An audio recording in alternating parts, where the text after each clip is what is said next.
Është shembulli më i keq i qeverisjes gjatë tyre viteve që ka mbet në lloç ajo rrugë. Se përket investimeve kapitale, konsiderojmë që ajo që ka ngecë më shumë në Kosovë. Këto 6 vitet e fundit janë investimet kapitale që janë jetike për zhvillimin ekonomik të Kosovës.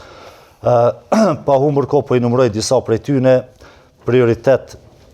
mbi prioritetet do t'jetë autostrada e Anamoravës, që është shembulli më i keq i qeverisjes gjatë tyre viteve që ka mbet në lloç ajo rrugë, dhe brenda 2 viteve të para të mandatit do ta përfundojmë autostradën deri te Dheu i Bardhë dhe do t'i sigurojmë qytetarët e Anamoravës qasje në autostradë dhe zhvillim ekonomik përmes infrastrukturës.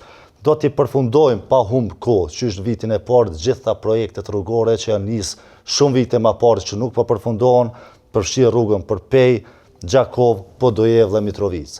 Do ndërtojmë segmentin e ri të autostradës, Duhur, Shtime, Lipjan dhe Kyçe në Banull, në mënyrë që ta lidhim autostradën Arbën Xhaferi me autostradën Ibrahim Rugova, të shkurtojmë rrugën për në Prizren dhe në këtë mënyrë t'i ofrojmë qasje më të shpejt qytetarët Kosovës që duan të kalojmë prej një pjesë në pjesën tjetër, dhe kjo do të lidhet edhe me autostradën Anamoravës.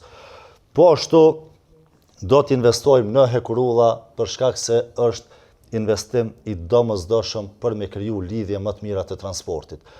Kur kemi lënë pushtetin, kemi lënë projektet e gatshme për Hekurullën, Hani Elezit deri në Leshak, nuk është bo asgjë deri më tani, do t'i kthejmë këto investime në mënyrë që t'i japim infrastrukturë zhvillimore vendit.